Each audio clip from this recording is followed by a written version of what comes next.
ইরানের উপর মার্কিন নিষেধাজ্ঞায় বিশ্ব রাজনীতিতে নতুন মোড়, অর্থনৈতিক চাপে ব্রিটেনের সমর্থন।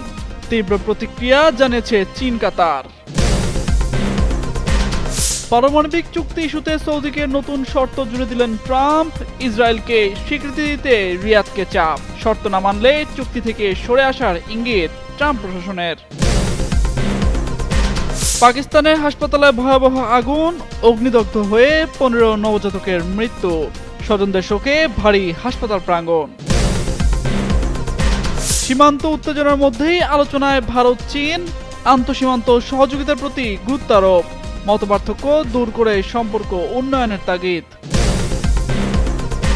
পবিত্র ঈদে মিলাদুন্নবী উপলক্ষে নরেন্দ্র মোদীর বার্তা, ঈদ মোবারক জানিয়ে ফেসবুকে পোস্ট, নেটিজেনদের সমালোচনা।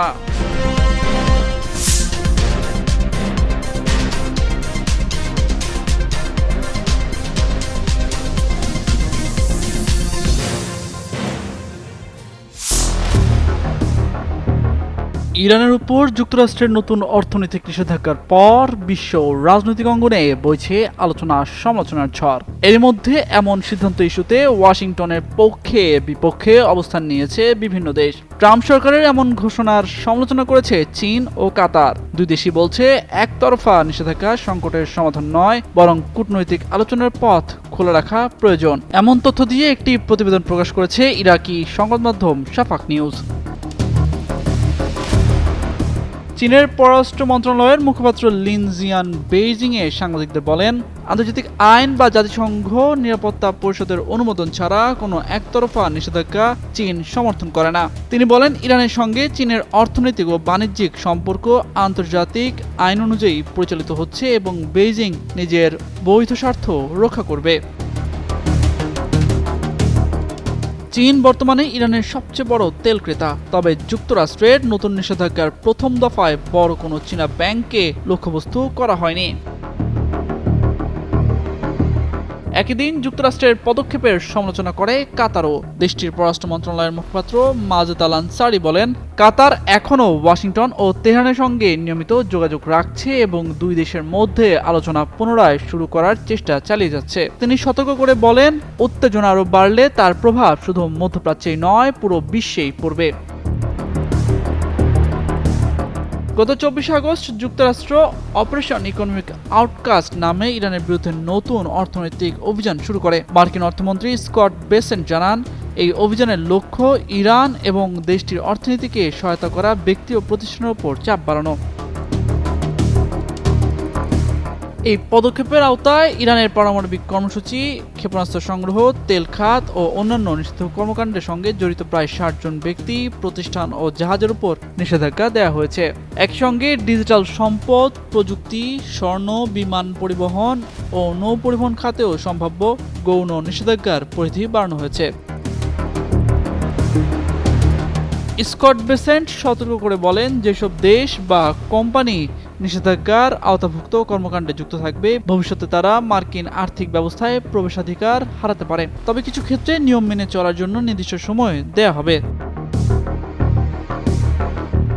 এদিকে ইরানের অর্থমন্ত্রী আলী মাদানি জাদে বলেছেন, যুক্তরাষ্ট্রের নতুন নিষেধাজ্ঞা মোকাবিলায় তেহরান পুরোপুরি প্রস্তুত। তিনি দাবি করেন, চীন, রাশিয়া সহ ইরানের মিত্র দেশগুলো ওয়াশিংটনের এই চাপের বিরুদ্ধে অবস্থান নেবে।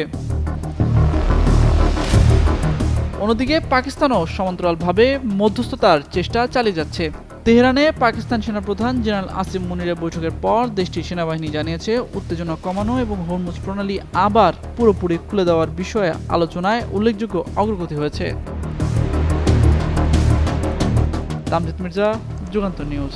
মধ্যপ্রাচ্যে ইসরায়েলকে ঘিরে কূটনৈতিক সমীকরণে নতুন করে চাপ তৈরি হয়েছে। গাজা যুদ্ধের পর সৌদি আরব ও ইসরায়েলের সম্পর্ক স্বাভাবিক করার উদ্যোগ অনেকটাই থমকে গেলেও ওয়াশিংটন সেই প্রক্রিয়াকে আবারও সামনে আনতে চাইছে। এবার সেই চাপের সঙ্গে যুক্ত হয়েছে সৌদি আরবের বেসামরিক পারমাণবিক কর্মসূচি।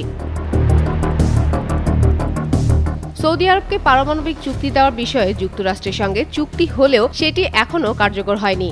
বরং চুক্তির ভবিষ্যৎকে ইসরায়েলের সঙ্গে সৌদির সম্পর্ক স্বাভাবিক করার শর্তের সঙ্গে জুড়ে দিয়েছে ট্রাম্প প্রশাসন। অর্থাৎ রিয়াদ ইসরায়েলকে স্বীকৃতি না দিলে ওয়াশিংটনের কাছ থেকে কাঙ্ক্ষিত পারমাণবিক সহযোগিতা পাওয়ার পথ আটকে যেতে পারে।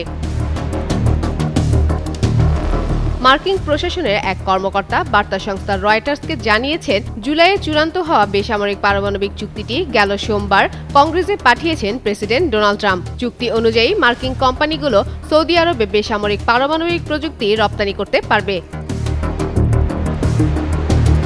৩০ বছরের প্রস্তাবিত এই চুক্তির আওতায় সৌদি আরবে AP-1000 পারমাণবিক চুল্লি নির্মাণের পরিকল্পনা রয়েছে। এতে কয়েক হাজার কোটি ডলারের বিনিয়োগ হতে পারে এবং বড় ধরনের বাণিজ্যিক সুবিধা পেতে পারে মার্কিন পারমাণবিক শিল্প। তবে পারমাণবিক সহযোগিতার চেয়েও বড় প্রশ্ন হয়ে দাঁড়িয়েছে ইসরায়েলকে স্বীকৃতি দেওয়ার বিষয়টি। ট্রাম্প প্রশাসনের অবস্থান, সৌদি আরব আব্রাহাম অ্যাকর্ডসে যোগ দিয়ে ইসরায়েলের সঙ্গে সম্পর্ক স্বাভাবিক না করলে চুক্তিটি এগোবে না। রিয়াদ অবশ্য এখনো সেই পথে হাঁটতে রাজি নয়। সৌদি আরবের শর্ত, ইসরায়েলকে স্বীকৃতি দেওয়ার আগে একটি স্বাধীন ফিলিস্তিন রাষ্ট্র প্রতিষ্ঠার দিকে অপরিবর্তিত পথ নিশ্চিত করতে হবে। চুক্তি নিয়ে যুক্তরাষ্ট্রের ভেতরে উদ্বেগ রয়েছে। সমালোচকদের আশঙ্কা, ইউরেনিয়াম সমৃদ্ধকরণ ও পারমাণবিক বর্জ্য পুনঃপ্রক্রিয়াকরণের সুযোগ থাকলে ভবিষ্যতে সৌদি আরবে পারমাণবিক কর্মসূচি অস্ত্র তৈরির সম্ভাবনা তৈরি হতে পারে। এদিকে কংগ্রেসে চুক্তিটি পর্যালোচনার জন্য 90 অধিবেশন দিবস সময় রয়েছে। এই সময়ের মধ্যে আপত্তি না থাকলে তা কার্যকর হতে পারে। ফলে এখন নজর সৌদি আরবে পরবর্তী পদক্ষেপের পাশাপাশি ওয়াশিংটন ও রিয়াদের কূটনৈতিক দর কষাকষির দিকেও। ফাতেমা ফাতেহজান, যুগান্তর নিউজ। পাকিস্তানের একটি হাসপাতালে স্ত্রী রোগ ও প্রসূতি বিভাগের ওয়ার্ডে ভয়াবহ আগুন, সেখানেই পুড়ে মারা যায় একে একে 15 নবজাতক। এতে কান্নায় ভেঙে পড়েন শিশুদের স্বজনরা। পুরো হাসপাতালের সামনেই আতঙ্কের পাশাপাশি তৈরি হয় আবেগঘন এক পরিস্থিতির। বুধবার ইসলামাবাদের Pakistan Institute of Medical Science হাসপাতালে ঘটে এমনই মর্মান্তিক ঘটনা। হাসপাতালের কর্মকর্তারা জানান, হাসপাতালটির ওই ওয়ার্ডে নবজাতকদের রাখার কক্ষে মোট 16 শিশু ছিল। একজনকে উদ্ধার করা সম্ভব হয়েছে। জেলা প্রশাসনের পক্ষ থেকে বলা হয়েছে, হাসপাতালটির MCH ওয়ার্ডের 3য় তলায় লাগা আগুনে 14 শিশু পুরোপুরি দগ্ধ হয়েছে। খবর পেয়ে উদ্ধারকারী দল দ্রুত ঘটনাস্থলে পৌঁছায়। ফায়ার সার্ভিসের 6টি গাড়ি ও 4টি অ্যাম্বুলেন্স সেখানে উদ্ধার কাজে অংশ নেয়। উদ্ধারকারী দল সূত্রে জানা গেছে, সকাল 6:45 দিকে আগুনের সূত্রপাত হয়।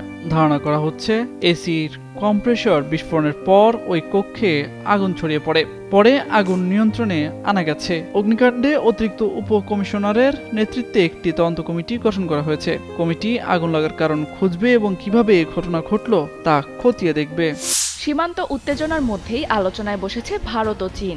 বৈঠকে সীমান্ত ইস্যু, ব্যবস্থাপনা ও আন্তঃসীমান্ত সহযোগিতা সহ একাধিক বিষয়ে ঐকমত্যে পৌঁছেছে দুই দেশ। মঙ্গলবার বেইজিংয়ে চীন ভারত সীমান্ত বিষয়ক বিশেষ প্রতিনিধিদের 25তম বৈঠক অনুষ্ঠিত হয়। এতে ভারতের জাতীয় নিরাপত্তা উপদেষ্টা অজিত দোভাল ও চীনের শীর্ষ কূটনীতিক ওয়াং ই সীমান্ত পরিস্থিতি ও দ্বিপক্ষীয় সম্পর্ক নিয়ে বিস্তারিত আলোচনা করেন। বৈঠকে ওয়াং ই বলেন, চীন ভারত সম্পর্কের গুরুত্ব শুধু দুই দেশের মধ্যে সীমাবদ্ধ নয়, এর বৈশ্বিক ও কৌশলগত গুরুত্বও রয়েছে। মতপার্থক্য দূর করে সম্পর্ককে আরও স্থিতিশীল করতে ভারতের সঙ্গে কাজ করতে প্রস্তুত বেইজিং। অন্যদিকে দোভাল বলেন, ভারত ও চীনকে প্রতিদ্বন্দ্বী নয়, অংশীদার হিসেবে দেখা উচিত। স্থিতিশীল ও পূর্বানুমানযোগ্য সম্পর্ক শুধু দুই দেশের জনগণের জন্য নয়, এশিয়া ও বিশ্বের জন্যও গুরুত্বপূর্ণ।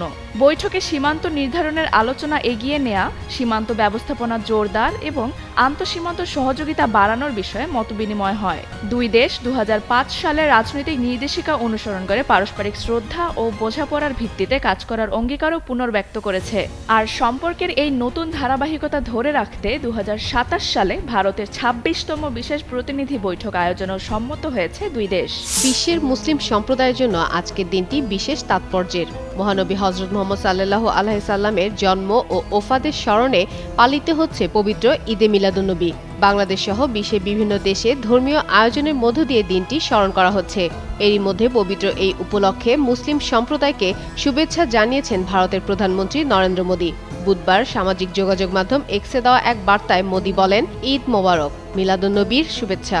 এই পবিত্র দিনে মানুষের মধ্যে আরও বেশি ঐক্য ও আনন্দ নিয়ে আসবে বলে আশা প্রকাশ করেন তিনি। পাশাপাশি মানুষের প্রতি সহমর্মিতা এবং সমাজের জন্য কাজ করার মানসিকতা ধরে রাখার আহ্বান জানান ভারতের প্রধানমন্ত্রী।